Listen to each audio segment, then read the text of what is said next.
The digital clock on Maya Richardson's car dashboard blinked 11:47 p.m. as she drove through the quiet streets of suburban Atlanta. Her dark brown eyes felt heavy after 16 straight hours of undercover work, but a small smile played on her lips. Today had been a good day, a great day, actually.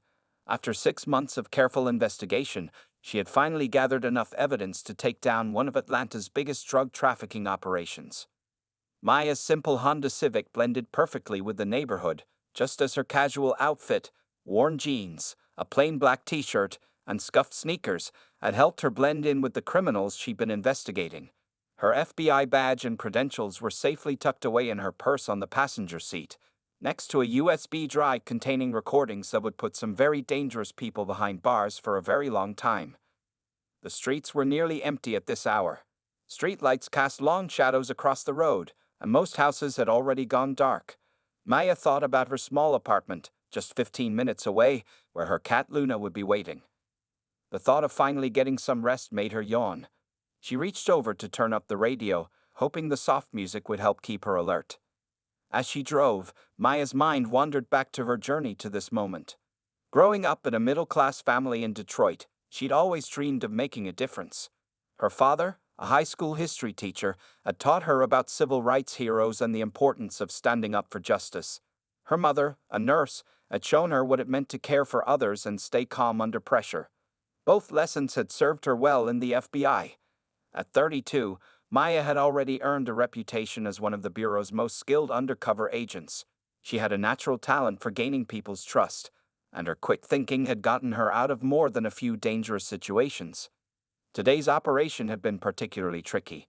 She had to maintain her cover as a small-time drug dealer while wearing a hidden camera to record a meeting with the trafficking ring's leaders. The operation had gone perfectly. Maya had kept her cool even when one of the gang members got suspicious and started asking too many questions. She'd managed to talk her way out of it, making up a convincing story about her connections in Miami. The gang had bought it completely, even inviting her to a bigger deal next week, a deal that would never happen because the FBI would be raiding their operation tomorrow morning. Maya stopped at a red light and checked her rearview mirror, an old habit from her training days. The street behind her was empty except for a police car parked in the shadow of a large oak tree. She didn't think much of it. Police patrols were common in this area. The light turned green, and she continued her drive home, following all traffic rules carefully, just as she always did. Her stomach growled, reminding her that she hadn't eaten since lunch. Maya thought about the leftover Chinese food in her fridge. She could already taste the Kung Pao chicken. Maybe she'd even treat herself to a small glass of wine to celebrate the successful operation. After all, it wasn't every day you gathered enough evidence to bring down a major criminal organization. The residential streets grew familiar as she got closer to home. Maya knew every turn, every stop sign, and every speed bump on this route. She'd driven it hundreds of times in the past 3 years since joining the Atlanta field office. The neighborhood was peaceful at this hour. Tall trees lined the streets, their leaves rustling gently in the late-night breeze. Maya's thoughts drifted to tomorrow's tasks. She would need to be at the office early to help plan the raid. There would be paperwork to file, evidence to process, and briefings to attend. But it would all be worth it when they finally arrested the trafficking ring's leaders. She had seen too many lives destroyed by drugs in her line of work, and each successful operation meant fewer families would have to suffer that pain. As she turned onto Maple Street, just a few blocks from her apartment, Maya didn't notice the police car from earlier had pulled out and was now following her at a distance. She was too focused on thoughts of home, rest, and the satisfaction of a job well done. In just a few minutes, her entire world would turn upside down. But for now, Special Agent Maya Richardson was simply a dedicated FBI agent looking forward to a well-earned night's sleep. The flash of blue and red lights in Maya's rearview mirror caught her by surprise. She checked her speedometer. She had been driving exactly at the speed limit. With a small sigh, she put on her turn signal and pulled over to the right side of Maple Street, following the procedure she had learned both as an FBI agent and a careful driver. Officer James Barrett watched the Honda Civic pull over. He was a tall man with short blonde hair and cold blue eyes, and had been with the Atlanta Police Department for 8 years. This was his third traffic stop of the night, but something about this one felt different to him. He waited in his patrol car for an extra 30 seconds, studying the driver through his windshield. Maya kept her hands visible on the steering wheel, just as she had taught others to do during FBI training sessions. Through her side mirror, she watched the police officer approach, his flashlight beam bouncing with each step. She noticed he had his hand resting on his gun holster, an unnecessary gesture that made her frown slightly. "License and registration," Officer Barrett demanded, not even bothering with a greeting. His flashlight beam shined directly into Maya's face, making her squint. "May I ask why I'm being pulled over, officer?" Maya asked politely, maintaining her professional composure despite the officer's rude tone. "You ran the stop sign back there," Barrett said firmly, his jaw tight. "Your documents." Now, Maya knew this wasn't true. She had made a complete stop, just as she always did. "Officer, I'm certain I came to a full stop. I'm very careful about." "Are you arguing with me?" Barrett's voice grew harder. "I said show me your documents." Maya took a slow, deep breath. She had seen this type of situation before, but usually from the other side of the badge. "Of course, officer. My purse is on the passenger seat. I'm going to reach for it now." As Maya began to move her hand toward her purse, Officer Barrett suddenly yanked her car door open. "Get out of the car, now." "Officer, please," Maya said calmly, though her heart was starting to race. "Let me explain. I'm actually out. Hands where I can see them." Barrett drew his weapon, pointing it directly at Maya. The situation had escalated from routine to dangerous in seconds. Maya's FBI training kicked in. She knew any sudden movements could make things worse. Slowly, she unbuckled her seatbelt and stepped out of the car, her hands raised. "Officer Barrett." She read his nameplate. "I need to tell you something important." "I'm." "Face the car, hands on the hood." Barrett's voice was almost a shout now. His flashlight beam shook slightly, revealing his own tension. Maya could feel the cold metal of her car hood under her palms. She tried one more time. "Sir, in my purse you'll find my FBI credentials. I'm Special Agent Maya Rich." "Stop talking." Barrett moved closer, his gun still drawn. "Spread your legs." Wider. 2 more patrol cars pulled up, their lights flooding the street with red and blue. Maya could hear the crackling of radios and the sound of car doors opening. She stayed perfectly still, her cheek now pressed against her car's hood as Barrett began to pat her down roughly. "We've got a resistant subject," Barrett called out to his approaching colleagues. "Claims she's FBI or some nonsense." Maya closed her eyes for a moment, fighting to maintain her composure. She could feel the eyes of neighbors peeking through their windows at the scene, the same neighbors who had waved to her just that morning as she left for work. One of the newly arrived officers, seeing Maya's dark skin and professional demeanor, appeared hesitant. "Barrett, maybe we should check." "Check the car," Barrett interrupted, handcuffing Maya's wrists behind her back. The metal cuffs bit into her skin, tighter than necessary. She could be armed. As Maya was led to the patrol car, she caught her reflection in its window, an FBI agent, a law enforcement professional with a spotless record, being treated like a criminal. But even now, as anger and humiliation threatened to overwhelm her, Maya's mind was already working on something bigger. This wasn't just about her anymore. This was an opportunity to create real change, if she handled it right. The back of the patrol car was cold and smelled of cleaning products as Barrett pushed her inside. Through the partition, she could hear one of the officers radioing for a supervisor. In her purse, still sitting on her car's passenger seat, her FBI badge waited to turn this entire situation on its head. Maya sat quietly in the back of Officer Barrett's patrol car, watching through the window as 3 police officers searched her Honda Civic. Her wrists were starting to hurt from the tight handcuffs, but she kept her face calm and neutral. Years of FBI training had taught her the importance of staying focused, even in the most difficult situations. The night air was filled with radio chatter and the sounds of car doors opening and closing. More neighbors had come out of their houses now, standing on their front lawns in pajamas and robes. Some were recording the scene with their phones. Maya recognized Mrs. Thompson from next door, whose mouth hung open in shock as she watched the scene unfold. "Found her purse," one of the younger officers called out, holding Maya's black leather bag. He placed it on the hood of her car and began searching through it. Maya watched as they pulled out her wallet, her house keys, And finally, her FBI badge and credentials. The young officer's face changed immediately when he saw them. He quickly walked over to Officer Barrett, who was filling out paperwork on the hood of his patrol car. "Ah, Barrett," the young officer said nervously, "we have a situation here." He held out Maya's FBI identification. Barrett snatched the credentials and stared at them. His face turned red as he read and reread the ID. Special Agent Maya Richardson, Federal Bureau of Investigation, Atlanta Field Office. The badge was real. The ID was real. He had just handcuffed and searched a federal agent. A new police car arrived at the scene, its lights flashing but siren silent. A tall woman with gray hair stepped out.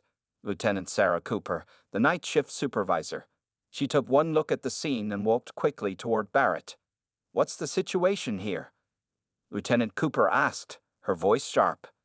Barrett handed her Maya's FBI credentials without speaking. The lieutenant's eyes widened as she looked from the ID to the patrol car where Maya sat handcuffed. "Get her out of there, now," Lieutenant Cooper ordered. Barrett moved quickly to the patrol car, his earlier aggression replaced by nervous energy. He opened the door and helped Maya out, fumbling with the handcuff keys. Maya stood tall as the cuffs were removed, rolling her shoulders to ease the stiffness. "Agent Richardson," Lieutenant Cooper said, stepping forward. "I cannot begin to express how sorry we are for this incident. If you'll allow me to explain." "My credentials were in my purse the entire time," Maya said calmly, but her words carried weight. "I tried to tell Officer Barrett multiple times that I was an FBI agent. He chose not to listen." The crowd of neighbors had grown larger. Some were whispering among themselves, others were still recording. Maya could see the video of this incident going viral, another example of racial profiling by police. But she was already thinking beyond this moment. Lieutenant Cooper turned to Barrett. "Officer, return to the station immediately. We'll discuss this incident in detail." Her tone left no room for argument. Barrett avoided Maya's eyes as he walked to his patrol car. His face was a mix of embarrassment and something else. Anger? Fear? Maya watched him leave, noting his body language and reactions. She would remember every detail for what she planned to do next. The other officers began packing up their equipment, looking uncomfortable. The young officer who had found Maya's badge approached her hesitantly. "Agent Richardson, your purse and car keys," he said, holding them out. "Everything's exactly as we found it, and I'm really sorry about all this." Maya took her belongings, checking that her badge and the USB drive with the drug trafficking evidence were still safe. They were. At least something had gone right tonight. Lieutenant Cooper waited nearby, clearly expecting Maya to file a formal complaint. Most people would, after such treatment, but Maya had a different idea forming in her mind. "Lieutenant," Maya said, her voice professional and controlled, "I'd like to schedule a meeting for tomorrow at the FBI field office. Please make sure Officer Barrett attends." The lieutenant looked surprised but nodded quickly. "Of course, Agent Richardson, whatever you need." As the police cars drove away and the neighbors reluctantly returned to their homes, Maya finally got back into her Honda. She sat there for a moment, hands gripping the steering wheel. The humiliation of being handcuffed in front of her neighbors still stung, but she refused to let anger control her actions.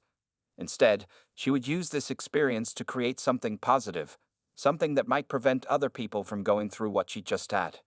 She started her car, knowing that tomorrow would be a very different kind of challenge. But first, she had a long report to write and a phone call to make to her FBI supervisor. It was going to be an even longer night than she had planned. The next morning dawned bright and clear over the FBI Atlanta field office. Maya sat in the conference room, her dark hair neatly pulled back, wearing a crisp navy blue suit. She had managed only 3 hours of sleep, but her posture was perfect and her expression was calm. In front of her sat a thick folder of police department statistics and training materials she had spent most of the night preparing. Special Agent Derek Chen, Maya's supervisor, sat beside her. He had arrived at the office an hour early after hearing about the incident. "You sure you want to handle it this way?" he asked quietly. "We could file formal charges." Barrett's behavior was completely unacceptable. Maya shook her head. "Trust me on this, Derek. Sometimes the hardest path is the most effective one." The conference room door opened at exactly 9 o'clock a.m.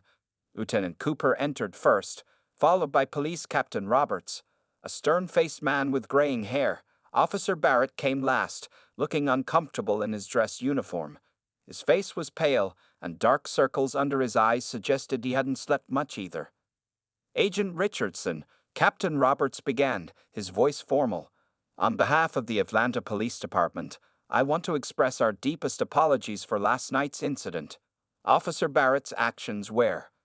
Maya raised her hand politely to interrupt. Before we discuss Officer Barrett's actions, I'd like to show you something. She opened her laptop and turned it to face them. These are your department's traffic stop statistics from the past 5 years. The room grew quiet as colorful graphs appeared on the screen. The data showed clear patterns. African American drivers were being stopped at a rate 3 times higher than white drivers in the same neighborhoods. I'm not here to demand Officer Barrett's badge, Maya continued, her voice steady. I'm here because what happened to me last night happens to people across this city every day. The only difference is that I had an FBI badge to protect me. Barrett shifted in his seat, his jaw tight. Lieutenant Cooper was studying the statistics with a frown, while Captain Roberts looked increasingly uncomfortable. But I see an opportunity here, Maya said, opening her folder. Last night gave me an idea. The FBI has resources, training programs, and expertise in bias recognition. The Atlanta PD has dedicated officers who want to serve their community. What if we work together? She pulled out a detailed proposal she had written in the early hours of the morning. I'm proposing a joint training initiative. FBI agents and police officers working side by side to address these issues. And I want Officer Barrett to be part of it. Barrett's head snapped up in surprise. This was clearly the last thing he had expected to hear. The program would include ride-alongs, community meetings, and practical training scenarios, Maya explained, passing out copies of her proposal. Officers would learn from FBI techniques, and we would learn from your street-level experience. Together, we could create something that makes a real difference. Captain Roberts leaned forward, genuinely interested now. This is not what we expected, Agent Richardson. We came prepared for a formal complaint, possibly even legal action. Punishment doesn't always lead to change, Maya replied, but understanding does. Officer Barrett, she turned to face him directly, would you be willing to share your perspective on what happened last night, to help other officers learn from it? Barrett looked startled at being addressed directly. He glanced at his superiors before answering. Yes, I would. His voice was quiet but firm. Good, Maya nodded. Because this isn't about blame. It's about making sure what happened last night doesn't happen to anyone else. For the next hour, they discussed the details of the program. Lieutenant Cooper offered valuable suggestions about implementation, while Captain Roberts promised full department support. Even Barrett began to contribute ideas, his initial defensiveness slowly melting away. As the meeting wrapped up, Maya felt a sense of cautious optimism. This wasn't going to be easy. Changing ingrained behaviors and attitudes never was, but it was a start. Agent Richardson, Barrett said as they were leaving, speaking to her directly for the first time since the incident. I know saying sorry isn't enough, but I am sorry, and I want to help make this work. Maya looked at him thoughtfully. Then let's make it work, Officer Barrett. One step at a time. As she watched them leave, Maya thought about all the people who had faced similar situations but hadn't had her power or position to fight back. This program wouldn't fix everything, but it was a step in the right direction. Sometimes, she realized, the best response to injustice wasn't anger. It was action. 2 weeks after the traffic stop incident, Maya stood before a room of 30 police officers at the Atlanta Police Training Center. The training program she had proposed was now becoming reality. Officer Barrett sat in the front row, looking both nervous and determined. Good morning, Maya began, her voice clear and confident. I'm Special Agent Maya Richardson from the FBI Atlanta Field Office. Some of you might recognize me from a viral video that's been going around. A few officers shifted uncomfortably in their seats. She clicked to her first slide, showing the dashcam footage from that night. We're going to watch what happened, but not to point fingers. We're going to use it as a learning opportunity. The room was silent as they watched the video. Maya noticed Barrett's face turning red as he watched himself on screen, seeing his actions from a new perspective. When the video ended, Maya took a deep breath. Officer Barrett, would you like to share your thoughts about that night? Barrett stood up slowly. His hands were shaking slightly, but his voice was steady. Looking at it now, I see all the mistakes I made. I let my assumptions control my actions. Agent Richardson told me multiple times she was FBI, but I didn't listen. I didn't want to listen. A female officer in the back raised her hand. But how do we know when someone is telling the truth about being law enforcement? People lie to us all the time. That's a good question. Maya nodded. She walked closer to the group. Let's break down what could have been done differently. First, when I reached for my credentials. The discussion continued for hours. Maya shared FBI techniques for maintaining calm during tense situations. She talked about body language, tone of voice, and the importance of listening. The officers shared their own experiences and concerns. The hard truth is, Maya explained, writing on a whiteboard, we all have biases. The key is recognizing them before they affect our actions. During the lunch break, Barrett approached Maya with a cup of coffee. Agent Richardson, I've been thinking a lot about that night. I was scared when you reached for your purse, but I never stopped to ask why I was so afraid. Maya accepted the coffee. Fear is normal in our line of work, Officer Barrett, but we can't let it control us. That's what this training is about. In the afternoon session, Maya brought in community members to share their experiences with police stops. An elderly black minister described being pulled over 3 times in 1 month. A young lawyer talked about teaching her teenage son what to do if stopped by police. The officers listened, many taking notes. Some asked questions. Others shared their own perspectives on why they sometimes felt threatened during traffic stops. The conversation was difficult but necessary. This isn't about making anyone feel guilty, Maya explained as she showed more statistics. It's about understanding how we can do better. Every person we stop is someone's family member, someone's friend. Near the end of the day, Maya introduced a series of role-playing exercises.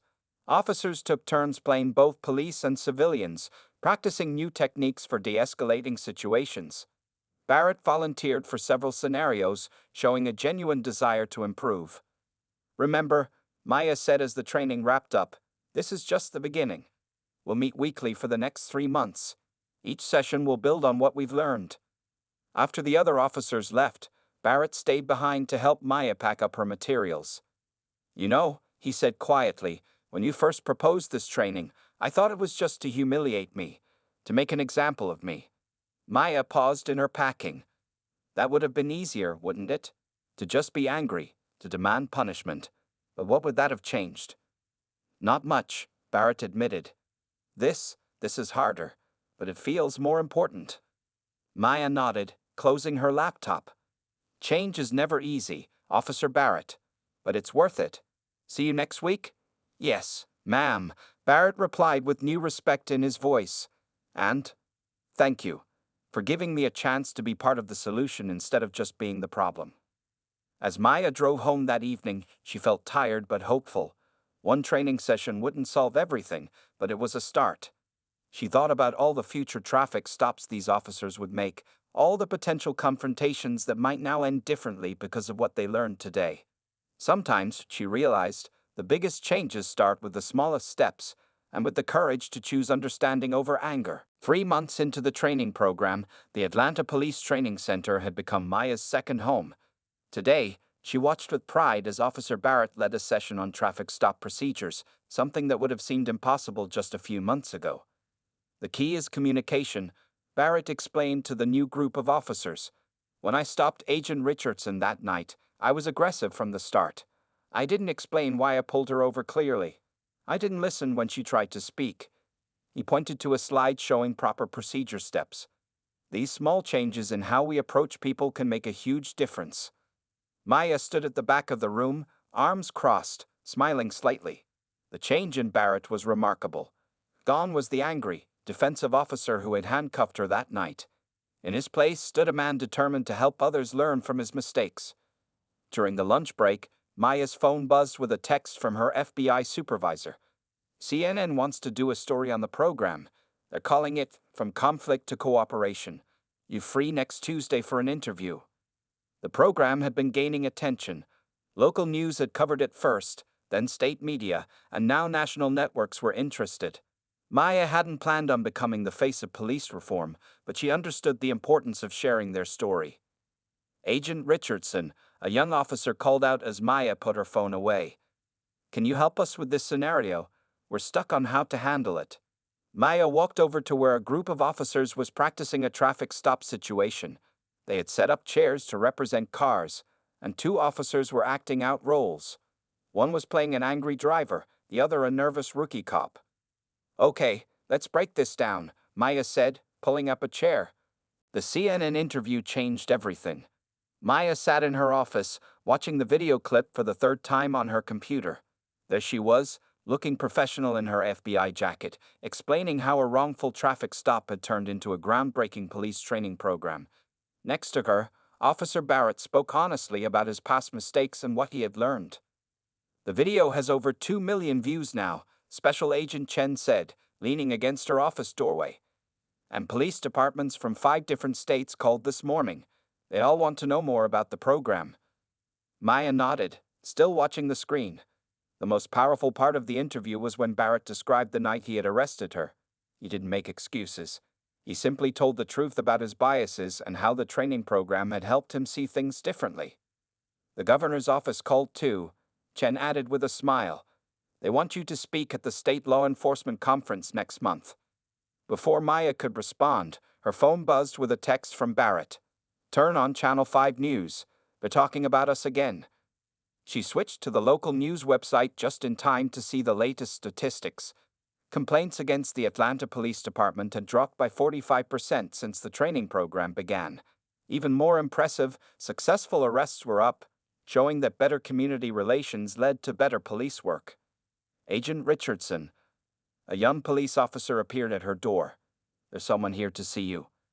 Maya looked up to find Mrs. Thompson, her neighbor who had witnessed her arrest that night, standing in the doorway. She was holding a large envelope. I hope I'm not interrupting, Mrs. Thompson said softly, but I wanted to show you something. She opened the envelope and pulled out several letters. These are from our neighborhood association. After what happened to you, people started sharing their own stories about police encounters. We've been working with Officer Barrett to organize community meetings. Maya took the letters, reading through them carefully. People wrote about feeling safer, about police officers who now took time to listen, about positive changes they had seen in their daily interactions with law enforcement. The last community meeting had over 200 people, Mrs. Thompson continued. Officers and residents actually talking to each other, sharing concerns, finding solutions together. This would never have happened before your program. Later that afternoon, Maya visited the police training center for her regular session. The classroom was more crowded than usual. Officers from neighboring counties had started attending, hoping to bring the program back to their own departments. Today we're going to talk about communication, Maya began, but she was interrupted by Captain Roberts entering the room. Sorry to interrupt, Agent Richardson, he said, but I have some news that can't wait. He held up an official-looking letter. The Department of Justice has reviewed our program. They want to make it a model for police departments nationwide. The room erupted in applause. Maya caught Barrett's eye across the room. He was grinning broadly. They had come so far from that tense night of the traffic stop. After the session, Maya found herself surrounded by officers sharing stories about how the training had changed their approach to their work. Last week, I had a traffic stop that could have gone bad, one officer said. But I remembered what we learned here. I took time to listen, to explain. The situation completely turned around. My teenage son wants to be a police officer now, another officer added. He says he wants to be part of the new way of doing things. That evening, as Maya packed up her materials, Barrett stopped by her office again. Did you see this? He asked, holding up his phone. On the screen was an email from a major police academy in California. They wanted both Maya and Barrett to come speak to their cadets. Looks like we're going to be busy. Maya smiled. You know, Barrett said thoughtfully, that night when I pulled you over, I thought I was just doing my job. I never imagined it would lead to all this. Maya looked around her office at the wall of thank you letters, news clippings, and program certificates that had accumulated over the past months. Sometimes the worst moments in our lives can lead to the best changes, she said, if we're brave enough to learn from them. As they walked out of the building together, they passed a new group of officers arriving for evening training. Each one nodded respectfully to Maya and Barrett, not just as an FBI agent and a police officer, but as people who had shown that real change was possible. 1 year after the traffic stop incident, the FBI headquarters in Washington, D.C. was buzzing with excitement. The annual FBI Directors Award ceremony was about to begin, and this year was special. For the first time, a police officer would be introducing an FBI agent for the Excellence in Community Leadership Award. Maya sat in the front row of the grand auditorium, wearing her best suit. Her parents sat beside her, her father wiping tears from his eyes, her mother holding her hand tightly. In the rows behind them sat dozens of police officers and FBI agents from Atlanta, all here to support her. And now, the FBI director announced, "To introduce our next award recipient, please welcome Officer James Barrett from the Atlanta Police Department." Barrett walked to the podium, looking completely different from the angry officer who had pulled Maya over a year ago. He stood tall in his dress uniform, his face showing pride and humility at the same time. "A year ago," Barrett began, his voice clear and strong, "I made the biggest mistake of my career. I let my biases and assumptions lead me to arrest an FBI agent during a routine traffic stop." He paused, looking directly at Maya. But Special Agent Maya Richardson did something extraordinary. Instead of filing complaints or demanding my badge, she saw an opportunity for change. The audience listened intently as Barrett described how the training program had grown from a single classroom to a national movement. Police departments across the country had adopted their methods. Community trust was growing. Real change was happening. Thanks to Agent Richardson's vision, Barrett continued, over 5,000 police officers have now completed this training. Complaint rates have dropped in every department that has participated, but the numbers don't tell the whole story. The real change is in how we think, how we act, and how we serve our communities. Maya thought about all that had happened in the past year. The program had grown beyond anything she had imagined. She remembered the countless training sessions, the late nights developing new materials, the emotional community meetings. But most of all, she remembered the stories of lives changed. Barrett was still speaking. Last month, a young officer in California stopped a black doctor for speeding. Instead of escalating the situation, she remembered her training. That doctor now volunteers at our community outreach programs. This is Agent Richardson's legacy, turning moments of potential conflict into opportunities for understanding. As Barrett finished his speech, he turned to Maya. "It is my great honor to introduce Special Agent Maya Richardson, recipient of the FBI Director's Award for Excellence in Community Leadership."